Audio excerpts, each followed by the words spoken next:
Quando a raiva e o desejo de justiça tomam conta, os limites acabam sendo ultrapassados e as consequências podem ser devastadoras. Algumas vinganças são filmadas e espalhadas, chocando e assustando quem assiste, facilitando até o trabalho policial. E o que era um desentendimento, uma briga mal resolvida, se transforma em cenas de crueldade e desespero. Vinganças perturbadoras, registradas por câmeras com momentos que desafiam a nossa compreensão sobre até onde alguém vai para se vingar. E é exatamente isso que você vai ver aqui hoje. Então já deixa o seu like, clique embaixo no botão de se inscrever e bora lá! Em 1984, nos Estados Unidos, Jeff Dowsett, um instrutor de artes marciais na Louisiana querido pelas famílias, tinha intenções sombrias. Um de seus alunos, George Plauché, de 11 anos, foi vítima de coisas horríveis que nem podem ser mencionadas durante meses, antes de ser sequestrado por Dowsett, que o levou para a Califórnia. A polícia rastreou os dois depois que Dowsett permitiu que George ligasse para casa. No momento da ligação, a linha foi monitorada e os policiais localizaram o imóvel onde estava. O garoto foi resgatado e Dowsett foi preso. Até aí parecia que tudo ia seguir o curso normal da justiça, mas Gary Plauché, pai de George, não pensava assim. Dias depois, enquanto Dowsett era escoltado pela polícia no aeroporto, Gary esperava perto de um telefone público. Ele parecia apenas mais uma pessoa no local, mas estava armado. Quando Dowsett passou, Gary sacou a arma e atirou a queima-roupa. O tiro foi certeiro e Dowsett morreu na hora. Tudo isso foi gravado por câmeras de uma equipe de notícias que cobria o transporte do prisioneiro.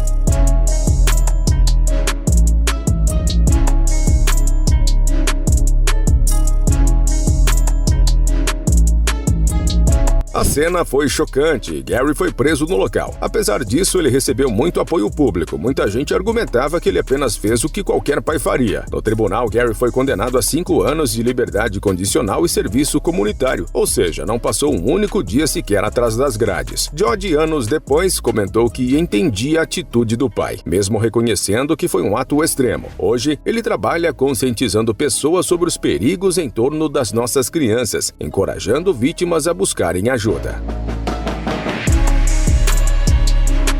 Marciano da Silva, um ex-funcionário de uma empresa de ferramentas, entrou em cena para executar uma vingança contra seu antigo gerente, José Edilson, e o motivo foi uma demissão com mais de 2 anos que ele ainda não tinha superado. As câmeras de segurança registraram Marciano chegando tranquilo, sem levantar suspeitas. Ele pediu para falar com o gerente, entrou no escritório e sem aviso sacou uma arma. Gilvan Fabrício, outro funcionário, tentou reagir, mas acabou ferido. Determinado, Marciano efetuou disparos, tentando atingir o gerente, criando um cenário de pânico. Marciano tentou atingir também o subgerente na rua, mas não conseguiu. Depois, em um gesto quase surreal, voltou ao escritório como se estivesse processando o que tinha acabado de fazer.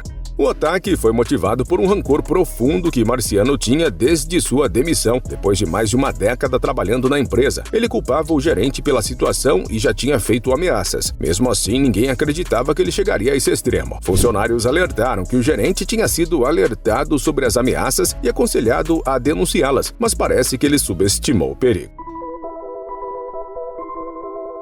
Jesse James, com uma dívida de $100 entalada na garganta, decidiu ensinar ao mundo como cortar pneus e, ao mesmo tempo, resolver suas pendências pessoais. No vídeo que ele mesmo gravou, Jesse começa apresentando um tutorial de como furar pneus de forma segura, deixando claro que esse tipo de coisa não é brincadeira. Ele avisa que, se alguém for pego, as consequências podem ser bem ruins: multa, cadeia ou até levar uma surra, enquanto mostra as ferramentas que considera ideais para o serviço e as que podem causar problemas. Jesse fala casualmente o motivo de estar ali. Um cara não quis pagar o que devia e ele achou que seria justo ensinar uma lição. Com a câmera ligada, Jesse se aproxima do carro do devedor e, sem pensar, corta os pneus do lado esquerdo. Depois, ele liga para o dono do carro, fingindo que estava apenas passando por ali, e avisa que parecia que alguém tinha cortado os pneus dele, como se não tivesse nada a ver com aquilo. Someone owes you less than $100 or $100 or less, and they don't pay you, and they got a car. $50 tire. Durante o vídeo, ele explica suas regras sobre vingança. Se alguém te deve até $100, 2 pneus são o suficiente. Mas se a situação for mais séria ou a dívida for maior, aí vale cortar os 4 pneus ou até quebrar o para-brisa. Para ele, o nível da justiça depende do quanto a pessoa te irritou. Claro que durante a gravação não podemos ver se os pneus de fato foram danificados. É possível que todo esse vídeo tenha sido um teatro muito bem ensaiado, mas nesse mundo tem louco pra tudo, principalmente se estão consumidos pelo ódio da vingança, em então não dá para duvidar da sua veracidade.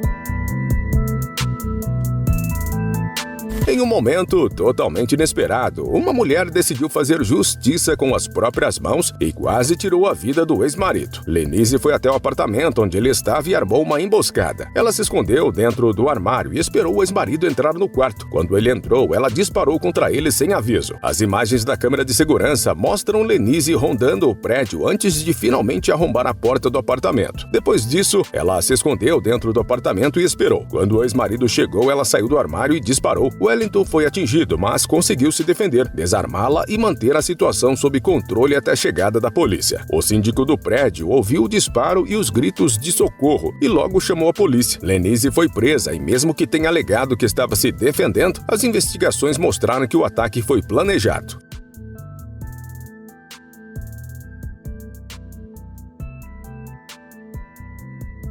Wellington se recuperou, enquanto Lenise enfrenta a justiça. Ela pode pegar uma pena de até 30 anos por tentativa de homicídio qualificado, porque o crime foi premeditado e com a intenção de dificultar a defesa da vítima.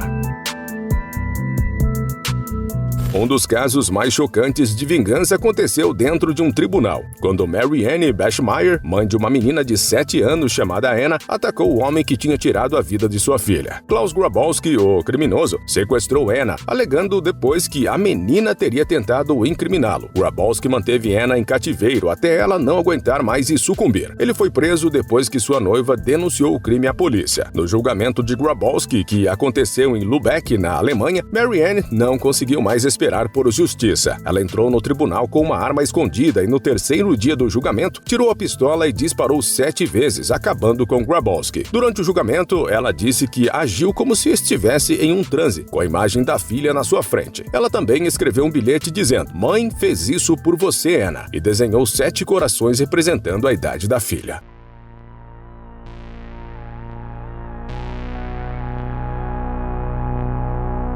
A mídia acompanhou tudo de perto e a sentença de Mary Ann foi muito debatida. Ela foi condenada a 6 anos de prisão por homicídio culposo, mas cumpriu apenas metade da pena e foi liberada em 1985. Mesmo com a sua prisão, muitos apoiaram a ação de Mary Ann, enquanto outros achavam que ela foi longe demais. A história de Mary Ann e sua vingança chocante se tornou um símbolo de dor e desespero de uma mãe que sentiu que não tinha outra saída.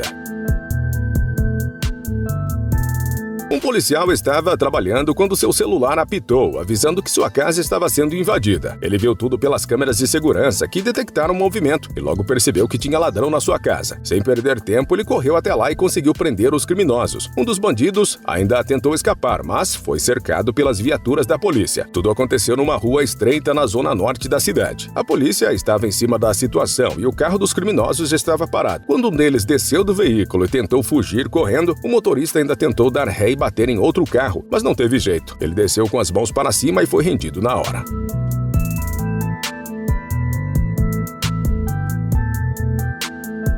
A história não parou por aí, porque dentro da casa do policial, 2 outros criminosos estavam roubando. Eles viram a movimentação da polícia e tentaram fugir pulando para uma casa do lado. Lá, fizeram um idoso refém, enquanto procuravam saber onde estavam as chaves do carro. Mas os policiais, usando as câmeras de segurança e o monitoramento, conseguiram identificar o carro roubado e localizar os bandidos. Quando tudo acabou, os 4 criminosos foram presos e levados para a delegacia.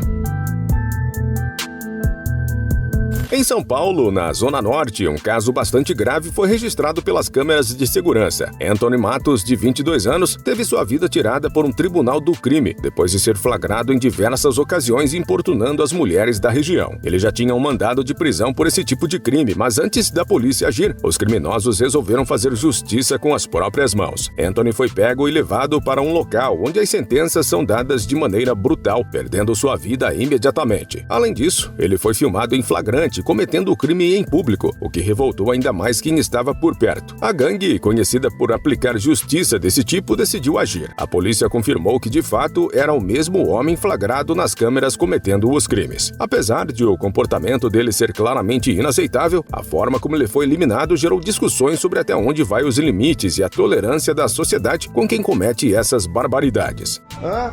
Que houve? É ou não é? O que vocês me dizem aí? O voador. lá. Ô, mano. Já as mulheres que eram vítimas de Anthony estavam cansadas de sua atitude, mas como a justiça nem sempre age rápido ou de forma eficaz, esse tipo de resposta violenta acaba sendo visto como uma solução. Porém, a polícia alertou que resolver as coisas dessa maneira é muito errado. A história começa em uma boate na zona sul de São Paulo, onde Kleber e Rui estavam se divertindo, mas como sempre tudo tomou um rumo diferente. Kleber estava no meio de uma confusão com a namorada, e Rui, que estava com os amigos na mesma mesa, resolveu se meter na briga. Resultado, os dois foram expulsos do local. A confusão não parou por aí. Em vídeos que circulam pelo WhatsApp, Kleber e Rui trocam ameaças. Kleber, aparentemente alterado, estava gravando tudo, dizendo que estava sendo ameaçado, apontando para Rui como ladrão de carga e acusando ele de querer matá-lo. Ele ainda tentava justificar sua postura, afirmando que só estava se defendendo, mas a briga só aumentou. Depois da confusão na boate, Kleber foi até a casa da namorada, pegou o carro dela e seguiu para outro lugar. Mas no meio do caminho, Rui se aproximou do carro de Kleber e, sem mais nem menos, disparou contra ele, retirando sua vida. Olha que eu vou dar tiro pra frente agora. Olha que valor. Tá me ameaçando. O pra frente, ladrão de carga, tá me ameaçando. Falou que vai me matar, né? Rui fugiu e, como se não bastasse, ainda postou nas redes sociais assumindo o crime e dizendo que agiu em legítima defesa. Além disso, ele mandou áudios para amigos falando sobre o que tinha feito. Kleber tinha um histórico de envolvimento com a polícia, com várias passagens por roubos e estelionato, mas nada que justificasse uma morte tão brutal. Já Rui, mesmo sem registros criminais, agora vai ter que responder pelo assassinato. A história começou com uma simples briga de bar, mas terminou em um assassinato. Será que valeu meter a colher em briga de marido e mulher? Um caso de vingança aconteceu em Plymouth, na Inglaterra. David Crawford, membro de um clube de motoqueiros chamado Red Chiefs, foi brutalmente atropelado e morto por um rival de bandidos Motorcycle Club. O vídeo do ataque mostra Benjamin Perry acelerando em direção a David, que estava parado do lado de um Mercedes, sem ter para onde escapar. A confusão começou dentro de uma boate, onde David teve uma briga com a namorada. A situação ficou feia quando Perry, junto com seus amigos, bloqueou a saída de David e o atacou com o carro. Perry, dirigindo uma van, acelerou e bateu na moto de David, jogando ele no chão. Mas não parou por aí. O motorista continuou a arrastá-lo por quase 1 quilômetro, deixando David na estrada até que ele sucumbisse aos ferimentos, sem prestar socorro ou chamar uma ambulância. A vingança aconteceu porque David, que era do Red Chiefs, estava usando as cores de um clube rival, o que é considerado uma grande ofensa entre as gangues de motoqueiros. Perry, Pauli e Brandon, os outros envolvidos, foram presos e receberam 20 anos de prisão por homicídio culposo. Perry, que estava dirigindo, confessou que a intenção dele não era matar, mas acabou derrubando David e, no pânico, continuou dirigindo com ele preso embaixo da van. O juiz que sentenciou os três não teve dúvidas de que Perry teve a maior culpa. Ele descreveu o vídeo do ataque como algo realmente doentio e disse que Perry teve um papel principal na morte de David, que foi arrastado de forma cruel pela estrada. Donizete Lima, de 32 anos, tentou aplicar um golpe em um entregador de comida, depois de fazer um pedido de mais de R$200 em um kit de churrasco pelo iFood, prometendo que pagaria na entrega. Só que o motoboy, quando chegou no local para entregar, ficou desconfiado. A desconfiança aumentou quando uma outra pessoa passou e chamou Donizete de Felipe. O motoboy, já em alerta, começou a chamar a atenção dos moradores da área, que logo perceberam a situação e ficaram furiosos com o possível golpe. A reação deles foi agressiva. Começaram a agredir Donizete com pedaços de pau e barras de ferro. A agressão durou vários minutos e Donizete saiu bastante machucado. Aparentemente, essa não seria a primeira vez que ele tentava enganar entregadores, mas como não houve boletim de ocorrência, não dava para confirmar os outros casos.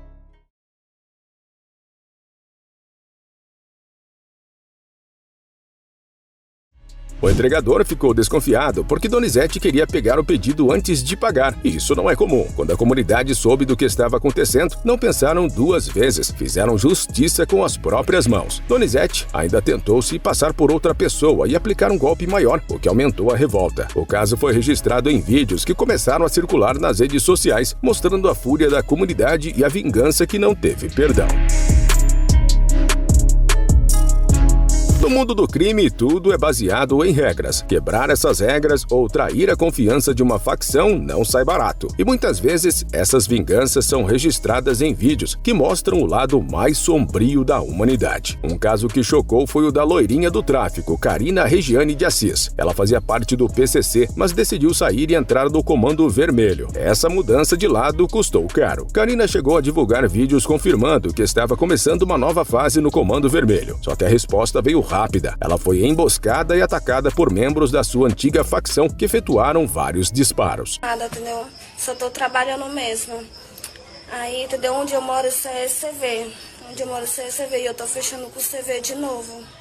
Os registros mostraram o recado para quem desafia ou sai de uma facção virando alvo. Isso não é novidade no mundo do tráfico, onde mulheres estão ganhando destaque, mas enfrentando os mesmos perigos brutais. Essa guerra de poder ultrapassa fronteiras, envolvendo países como Brasil, Paraguai e até Venezuela, onde líderes femininas também têm ganhado destaque no crime. Nesse meio, traição não é perdoada, e os vídeos dessas vinganças perturbadoras deixam isso ainda mais claro. As gravações, além de chocantes, servem para intimidar outros que pensem em desrespeitar as regras. É o lado mais cru e real do crime organizado, onde não há espaço para erros ou arrependimentos. Não esqueça de se inscrever para assistir a mais vídeos como esse.